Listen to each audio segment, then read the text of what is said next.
Hello everyone, welcome back for another edition of Virtual Yin Yoga. I'm your instructor Mike and I'm happy to have you with me this evening.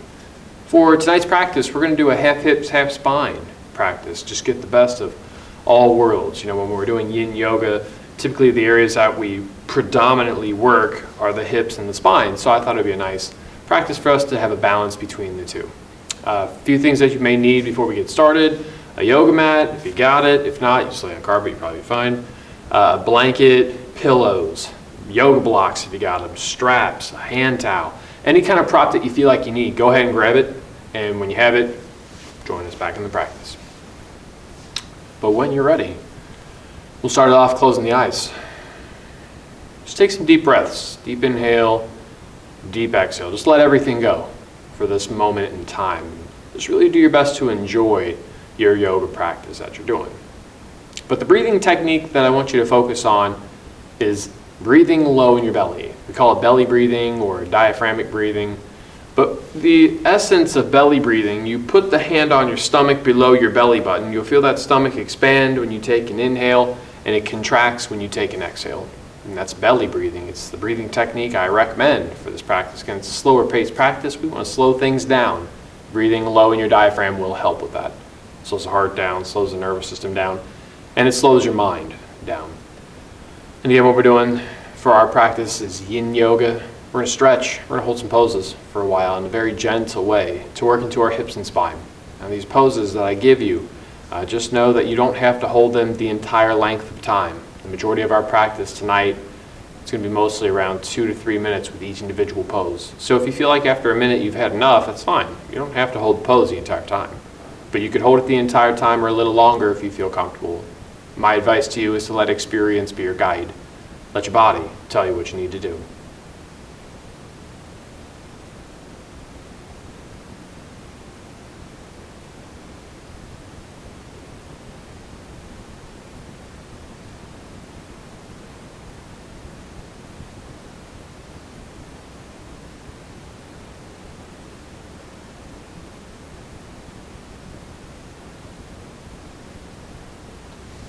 Go ahead and take a few deep breaths, and when you're ready, you can open your eyes. We'll start our practice off loosening up the hips and the spine. So you're going to lay on your back, bring the knees up to the chest. You can cradle the legs, just kind of rock up and down on your spine, side to side. Make some circles, using your intuition here to wake up these deeper joints, right? These are the areas that we're going to be focusing on, so we want to make sure that they're loose and ready to go for the practice.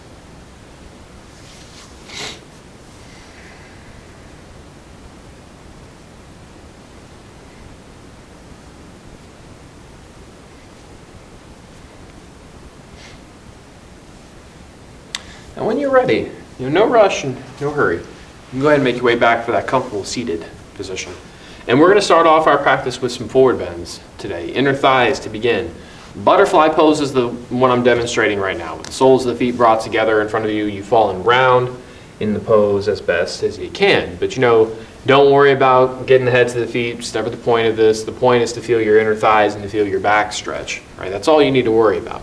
But if you're in it and you're saying it's actually kind of like more my knees that are getting it, more my hips, back of my hips, something that feels very localized, don't push through that. Anytime you feel like you're directly stretching a joint somewhere in your body, you're overstretching something. You're going to want to do something else. Dragonfly would be a better, safer option, I should say. Where you spread out the legs, you lean forward, inner thighs, you get the back, get a bonus hamstring. Stretch as well with this one. Although we are going to stretch the hamstrings next, so it's really up to you as to how you want to approach your practice. I'm never really that picky about how you do it. All I'm concerned with is, are you getting the stretch that you need? And that might be a different pose. You could always do something else. I like to give freedom in my practices that I teach, mainly because I know we don't have the same body, right? We don't have the same skeletal structure. And because of skeletal variation, we're never going to align and look the same way in our practices. So I just try to relieve everybody from that expectation.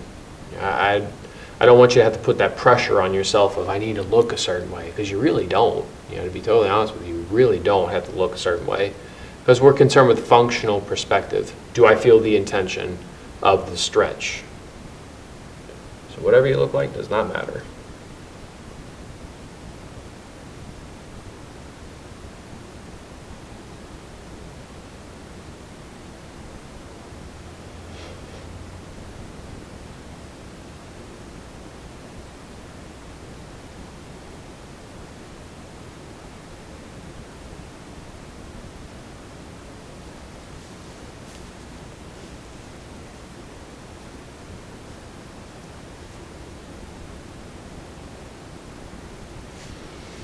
Go ahead and take a few deep breaths, and when you're ready, there's time. It's about 2 minutes there for you. So just real slow. You're gonna use your hands, push up, you lean back, you lay down, and just take your time here, right? You're gonna relax for a moment. No rush to move on to the next pose. Right? We always take time in between it.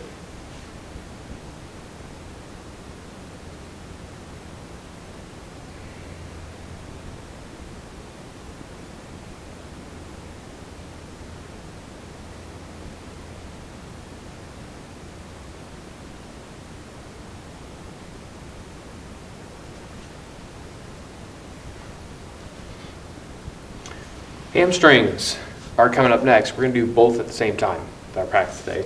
Helps to save a little time with that. So we're going to do what's called a caterpillar pose. You have both legs extended out in front of you. You falling round in the pose. Grab something. That could be anything like the knees, the shins, ankles, toes if you can grab them, but it's not a competition, so if you can't, don't worry about it. The intention of this is to stretch the back of your legs, right? We're talking glutes to knee. And the back as well, obviously, because you're bending forward. Now, if you grab your toes, you can get a bonus calf and Achilles tendon stretch, but this is extra. It's not a requirement. But a lot of times, you know, you're already in the area and you're like, I might as well do it. Usually I will. I'm already here, right? And actually grabbing on my toes here does dial up my hamstring stretch a little bit. Sometimes it feels nice to throw that extra bit in.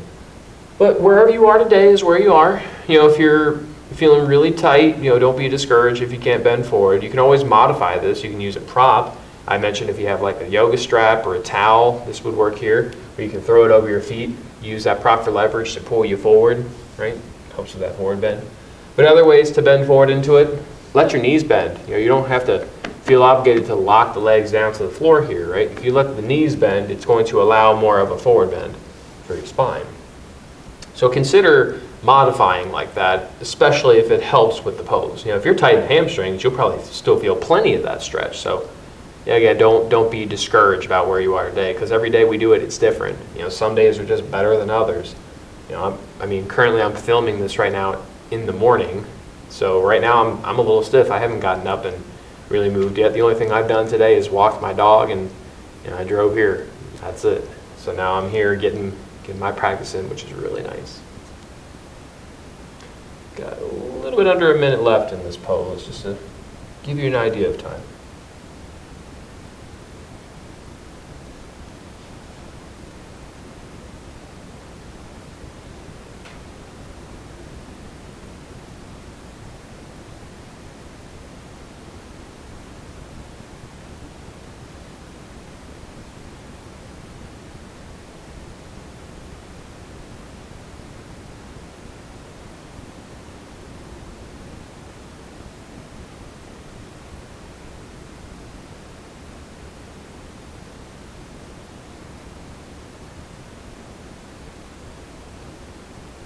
Go ahead and take a few deep breaths, and when you're ready, there's the time.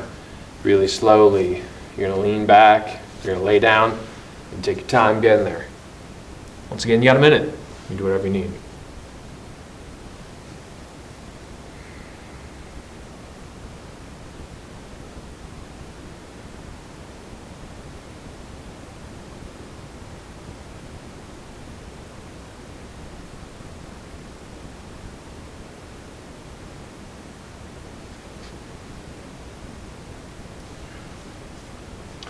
The next target area that we're going to focus on is going to be our IT bands, iliotibial band. That's the outside of your leg. So whatever leg you're going to stretch, it's going to be the outside of it.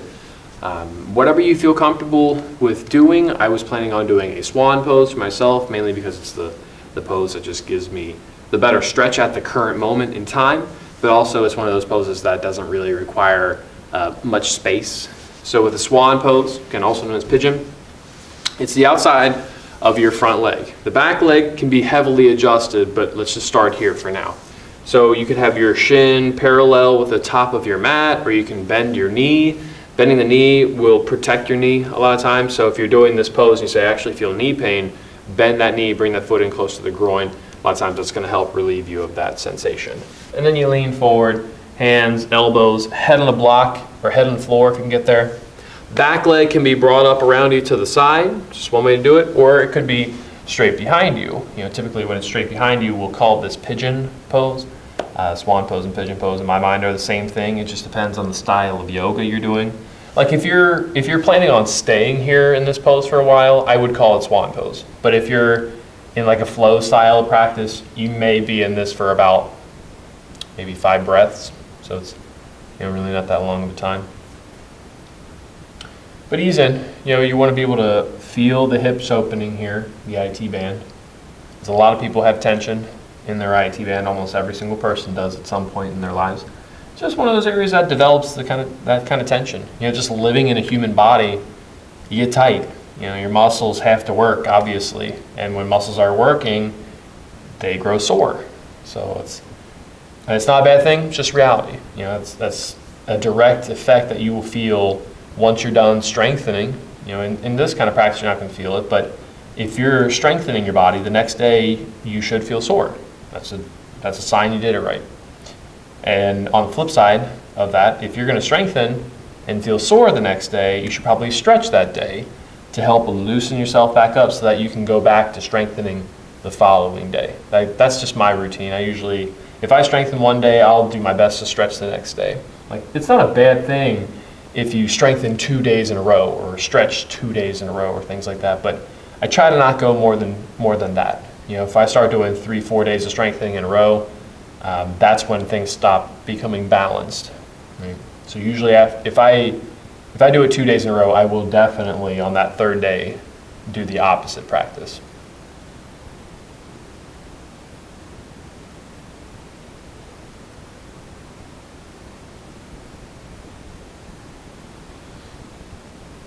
Go ahead and take a few deep breaths. When you're ready, there's time. You're real slow. I like to roll out of this and just lay down for a moment. It could be on your side, on your stomach, whatever's easiest.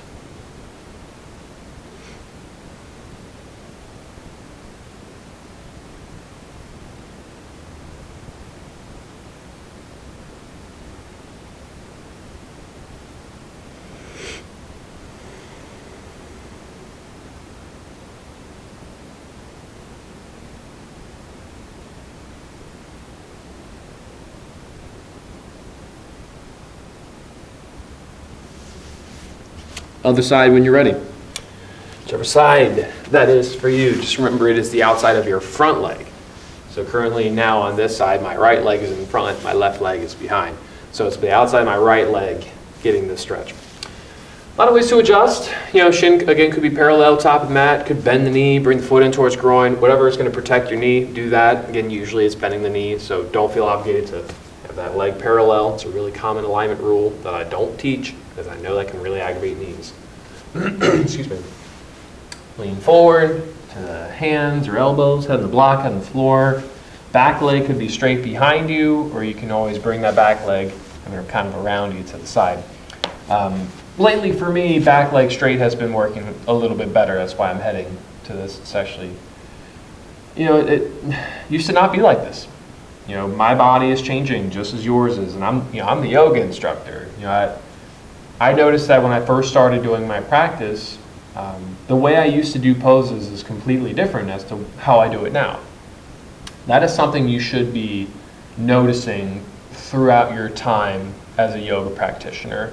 If you're doing the same practice that you've done, from 5 years ago to now, and you haven't seen any change, I would question what exactly you're doing in the practice. I'm not questioning you as the individual, but I would question the actual practice itself. You should be seeing changes, should be seeing progression in your practice, and regression depending on how often you do it. It does happen. But still, there should be changes going on, and you need to be able to figure out what those changes are and how to accommodate to them. And that's one of the best parts about doing yoga. This is how you keep your practice fresh. Instead of doing the same routine for 10, 15, 20 years in a row, you do something different every day. I think that's nice for us, because then we don't grow bored with the practice. I know, and not to put down anybody who likes to practice like Ashtanga yoga or Vinyasa yoga or anything that has a set sequence and set series. I just grow tired of it. For Ashtanga, after my 10th, something down dog, whatever, I'm like, all right, what's next? I'm like, let's get a move on here. And also it bothers my shoulders, so that's partly why I don't really like it too much. But again, not to put it down, because it is a tried and true practice, but you can't diverge from the series. Because if you do anything other than what's in the series and the sequences, you're not doing Ashtanga yoga. Some people like to keep it traditional, and I do in certain aspects as well, but I also like to be creative with things.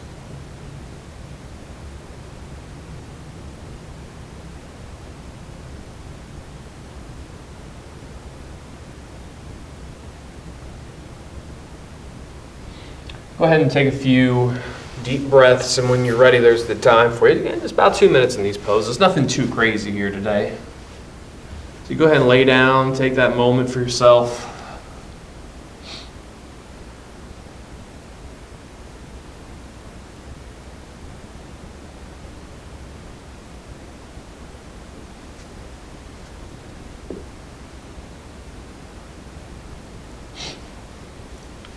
We're going to do a back bend next, though. Compress the spine a little bit. Sphinx pose is going to be the option. Supported bridge is another choice if you have a block with you. I don't have one, so just kind of make do with the imagination here, but I'll still demonstrate it. But a supported bridge is where you lay on your back. Now you can have the feet totally extended out in front of you, or you can bend the knees and have the feet on the floor. It's totally fine. Either way, you do whatever feels best. But if you have a block and you want to try this pose, you lift up, you put that block right here under your back, and then you just kind of lay on the block, right? That's going to be the pose. That's supported bridge. Because a bridge pose is just this, right? But if you have that support there, you got the block, you can relax into it more. Because a bridge pose itself is not very relaxing, right? There's a lot of muscular effort that's involved in your core and in your back muscles. But here, Sphinx pose, laying on stomach, propping up on the forearms, this is it. And for both of these poses, you should feel dull and gentle pressure in your lower back. That's all it should be, dull, gentle pressure. But if it feels sharp, you come down. Don't push through sharpness. It's not therapeutic for you. Really important to know, because a lot of people, they think any kind of pain is therapeutic in their practice, and that's not true at all. That's why I really don't like the expression of no pain, no gain, because it doesn't clearly define, well, what is pain and what's supposed to be the pain that gives you the gain, right? Most of the time it's tension, that broad stretching effect you can wave your hands to. And that's usually what you're going to feel in strengthening. But when you're strengthening, doing too much of compression like we're doing now is not a therapeutic thing. Because imagine, compression is when you're squeezing bones into each other, or two parts of the body meet each other. So if you're using rhythm and repetition, you're just slamming bones into each other, they degenerate. That's not therapeutic at all, right? So it's a matter of understanding what is therapeutic at the time. In this pose, being that we're going to stay here for a while, compression is really therapeutic. This is what helps maintain the integrity of your lumbar spine. So this is a good kind of compression. But compression, too much of it, I should say, in strengthening styles of yoga, not therapeutic for you. Just knowing the difference is the key.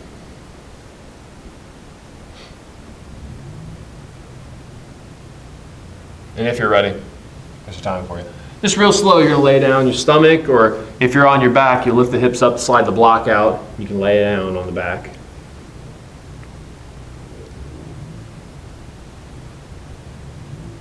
At some point it does feel nice to do a gentle forward bend, so something like a child's pose, maybe right up your alley right about now. You can do other things too. Laying on your back and cradling the legs is the same thing. Down dogs are fine as well.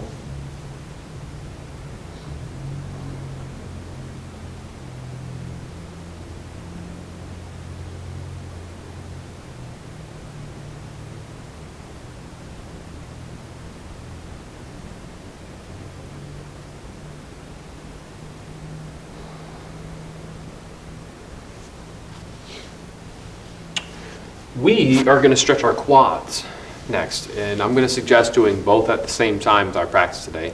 I'll show you two options. One of them is called bow pose, and the other is called saddle pose. Bow pose, if you want to try this one out, you use muscular effort here. You lay on your stomach.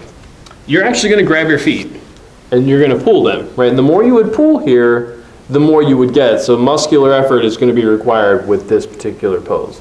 Now, if you can't grab the feet, this is where a towel or a strap come back in. You can always loop that prop over your feet and pull on the prop. And just so you know, you have to actually grab something here. If you're not grabbing something, if you're just doing this, you're not stretching your quads, you're flexing your hamstrings. You will have a cramp and you will be very sorry about it. So make sure you're grabbing something, because when you grab it, the hamstrings can relax, right, and the quads will stretch. Really important, actually. Another option would be saddle pose. We do this one pretty often. We got the knees bent, you're leaning back in the pose. Just start with the hands, usually it's gonna be enough. Elbows are next. Could lay on your back if you wanted to. That would be the full range. I like to just make sure I'm upright though, because I'm teaching. But who knows, I might go back all the way down. I never know. When I do this practice, I have no idea what I'm gonna teach. Most of the time I just improv pretty much everything I'm doing, so hope that's okay with you all. But for everybody doing this, be mindful of your knees, right? Any inside, outside of the knee pain, don't push through it. It's not therapeutic. That's a localized strain right there. That would be an example of not therapeutic pain. So not just in this practice. These kinds of pains, they apply in all practices. You know, if you're doing some kind of strengthening practice, like you're doing a squat pose, and you start feeling the inside and your outside of your knees scream at you, don't push through that, because that's not a therapeutic pain right there. If it were therapeutic, you'd be feeling broad effects where you could wave your hands to the whole area. But anytime it's localized, just bail out and probably rethink how you're aligning in the pose. That's where form really comes into play. Now, I'm not talking about like perfect alignment. I'm talking about with your skeleton, how do you need to position your feet, your hips, your torso, your pelvis, right? All these different areas that you have to really be critical and conscious of. Now, I don't expect you to learn all of it after 1 or 2 practices. I mean, I've been doing this for 10 years. I still learn new things all the time. So just start with the understanding of, I know my skeleton's different. Let's go from there. That's all you can really ask for.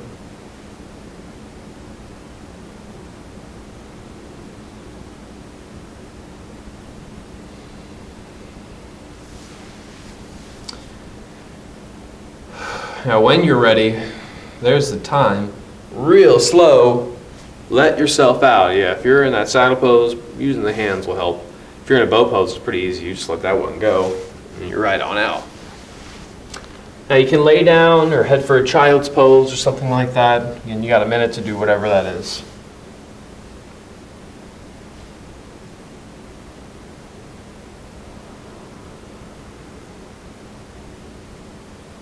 And we'll wrap it up. I wanted to do a twist a little bit differently today, though. Instead of doing a reclining twist, doing it more upright. So try it out for yourself if you want to.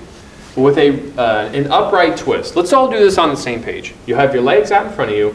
I want you to cross your left leg over your right leg. And then I want you to turn yourself to the left. So you have your left arm reaching back here. And this is the pose, right? You should feel a stretch going on here in your side body. Now, it's not going to be as dynamic as some of the other twists that we do, but that's fine. Just wanted to give you a different kind of twist today. We've been doing reclining twist a lot lately, so sometimes it's nice to just switch it up, even though it might be a deeper stretch. Sometimes deeper isn't always better, though. You know, remind yourself of that. That's usually why I say don't go so hard in this practice. Don't feel obligated to stretch as hard as possible. In fact, if I can give you a reference of how hard I want you to work, I know I shout this out a lot, but the scale of stretching, the scale of 1 to 10, if 10 is your deepest stretch, my recommendation to you is to target around 6 and 7. That to me is the sweet spot where it's not too much, it's not too little. It's just right. Wherever that is for you, that's where I want you to go.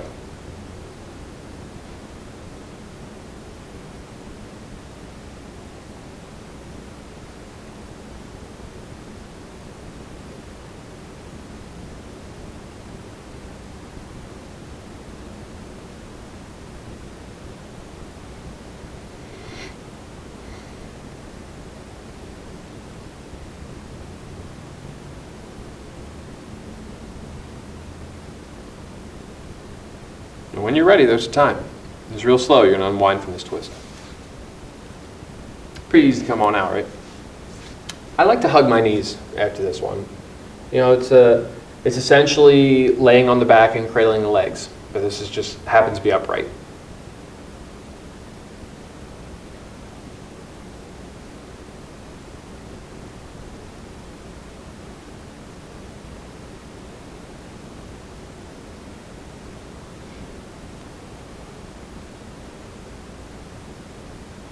we have to do the other side. And if you're on the same page as me, and I'll flip over here for you, you're going to have your legs out. Now it's the right leg crossing over. And then you're going to reach your right hand back behind you for a upright twist. And I kind of have my left arm here on the outside of my right knee, just as support. You know, sometimes you'll see yogis in practice have their hand up like this because that's apparently how you need to do it. You really don't. It's one of those things that I joke around with a bunch of my yoga colleagues. My teacher had an experience when he was first starting off doing yoga, and he was doing Warrior Two pose. And classically, Warrior Two pose is taught with your arms out and your palm down. He thought it was more comfortable to have his palm up. So his teacher came over to him and flipped his palm over, because that's how it's supposed to be done, right? And it's like, that's the kind of thing that really puts people off of yoga. I'm surprised he continued doing it, but obviously he was into it for more than just the physical practice. Some people, that's how they get started. That's how I got started. When I first started doing this, I was more into the meditation aspect of it. And then eventually it kind of just progressed to doing yoga, and then it progressed to teaching yoga. I've been doing it for about a decade now. Quite a ride.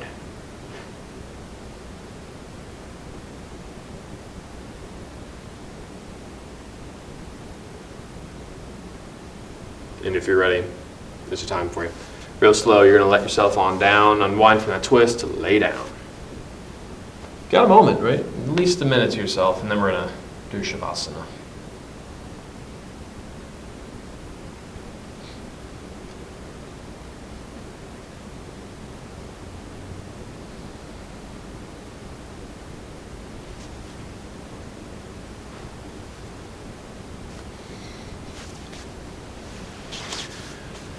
If you're ready for Shavasana, for corpse pose, you can lay on your back, you can lay on your side, you can lay on your stomach, you can sit upright like you're in meditation, just wherever you're most comfortable, go there. When you're there, you can close your eyes. Nothing to see at this point. More to feel, more to pay attention to. Focus on your breath, breathe low in your belly, low in your diaphragm, turn your senses and your awareness within. And for these last few minutes, just be as observant as you can. Really, really try to observe all those changes you've made with your practice that you've just accomplished.